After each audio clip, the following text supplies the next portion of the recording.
Hello everyone, and welcome to the 2024 Dymocks Reeding Challenge. If you want to just skip to the books, I'll put a timestamp on the screen, but first I'll tell you what the challenge is for those of you who do not know. Dymocks is a major book chain here in Australia. Dymocks and QBD are the two major book chains here in Australia, and every year both of them run a reading challenge. This is my first year doing one. The Dymocks 2024 challenge is split into three sections: January to March, April to June, and July to September. I don't know why there's no October to December. There isn't on the website at least. So today I'll be giving you my TBR for the first part of this challenge. There are 8 prompts arranged in a menu. The first part being the entree, the second part of the challenge being the main, and the third part of the challenge being the dessert. So without further ado, let's see what's on the menu. I have my phone here. Prompt number 1, New Beginnings, a book to motivate you for the year ahead, or perhaps the first book in a series. By the way, I'll have a link to the Dymocks Reading Challenge website in the description, so if you want to join in, you can access all the prompts there. So for this, I have the first book in a series because I don't really read any motivational books. I think most of them are bunk. Some YouTubers defend them, some YouTubers debunk them. Anyway, the first book in a series I've actually already started, and I've already done a video discussing the first story on this.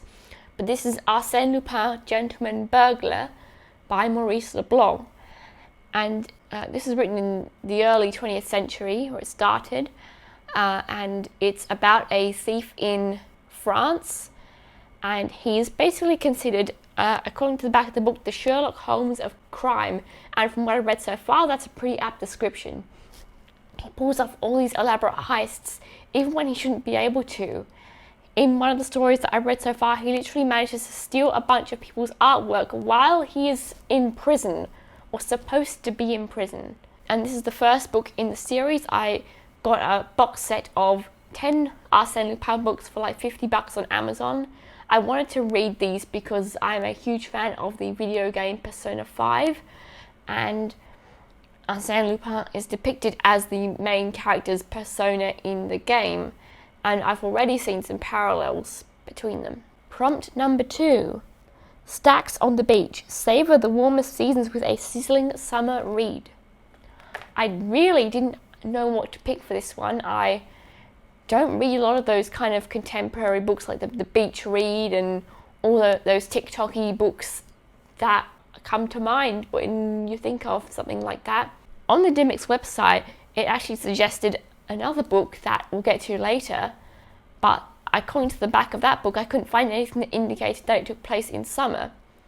What I eventually went with was Lord of the Flies by William Golding, because what I know about this is that it's a bunch of boys stranded on a desert island, so that seems kind of beachy and summery.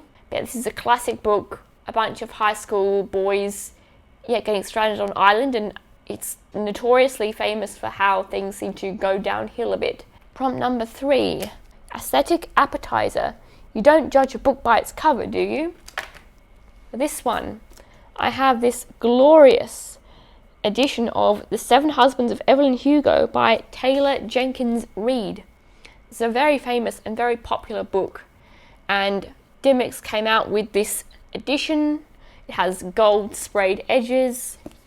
It's lovely green, which is my favourite colour, and this is like my favourite shade of green. So this was the obvious pick for this prompt. I haven't read this book. It's, as I said, it's very popular on YouTube, BookTube, BookTok. So, of course, I had to get this. I actually bought this at a Boxing Day sale they had last week. So, there you go. What I know about this is it's an actress, and she has presumably had 7 husbands. I don't know much else about it, but it sounded kind of interesting. And yes, this gorgeous green edition was a bit more of a motivator for me to buy it. Prompt number 4, TBR Hangover Cure. That book you didn't quite get to in 2023 can finally be ticked off your to-be-read list. For that one I have The Last Devil to Die by Richard Osman. This is the summer one that was apparently recommended for the summer prompt on Dymocks website. This is the 4th book in the Thursday Murder Club series. I read the first 3 in 2024. This one came out in September, but for whatever reason I didn't quite get to it. So the Thursday Murder Club is about 4 old people, 2 guys and 2 ladies, in this retirement village who get together every Thursday to discuss unsolved murders. And it is absolutely full of shenanigans. Honestly, old people getting up to shenanigans is practically its own book genre at this point, and I can't get enough of it. So we are 4 prompts down, 4 to go.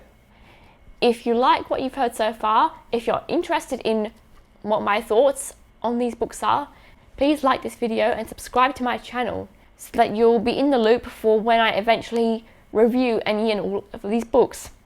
Even if one of them doesn't get its own dedicated review video, it will at least come up in a monthly reading wrap-up, so you'll get to hear what my thoughts are about it and whether it's good or not then.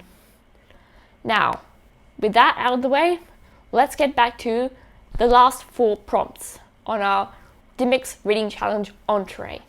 Prompt number 5, Whirlwind Romance, heartwarming for the soul and the romantic at heart. For this one, I have Psyche and Eros by McNamara.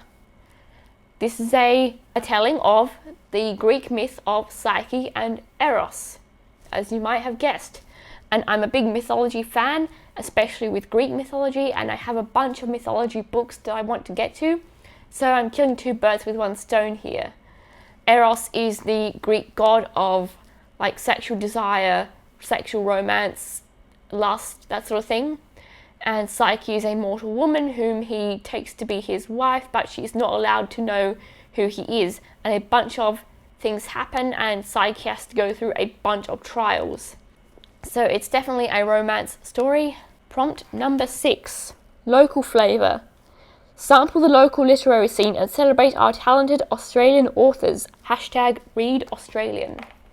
For this prompt I had this wonderful signed edition of Mr. Einstein's Secretary by Matthew Reilly.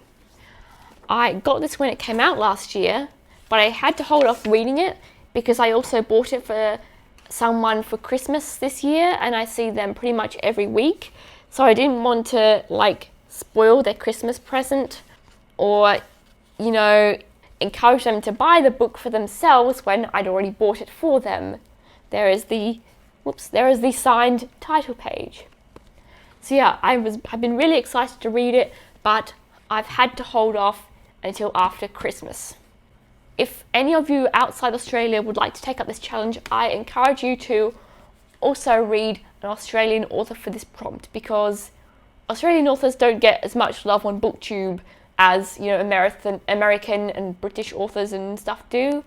Please support our authors.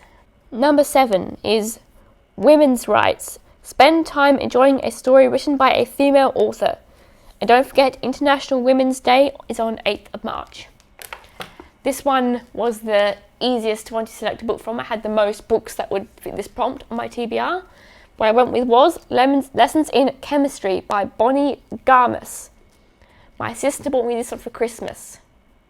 She also bought me the book Babel last year, and if you've seen my top reads 2023, you'll know she literally picked a winner there. So hopefully this one will also be a winner, a banger, a great book. It's not one that I probably would have picked for myself, but the premise does sound interesting. It's about a chemist who goes on to become a chef or do a cooking show. So that sounds interesting. As someone in STEM myself, I study maths. It's always good to see more STEM female protagonists. Anyway, the 8th and final prompt is Travel Bug. Indulge your inner wanderer with a book that whisks you away to a different time, place or culture. And for this one I picked Centuries of Stories, which is an anthology of short stories by a bunch of different authors. Each of these stories takes place during a different century of history. So clearly different time, and most if not all of these will not take place in Australia, so hopefully different cultures and different places will be represented here. So that is all of the prompts for January to March, the first section of our Dymocks 2024 reading challenge. If you'd like to do this challenge yourself, please go ahead. The website where all the prompts can be found will be in the description, and presumably the other prompts will be revealed at the specific time of the year that part applies to. Again, please like and subscribe to my channel so you don't miss any reviews on any of these books. I expect at least a few of these will be getting their own dedicated videos. Thank you for watching, and remember, as always, do lots of maths, read lots of books, and I'm sure you'll have a smashing day.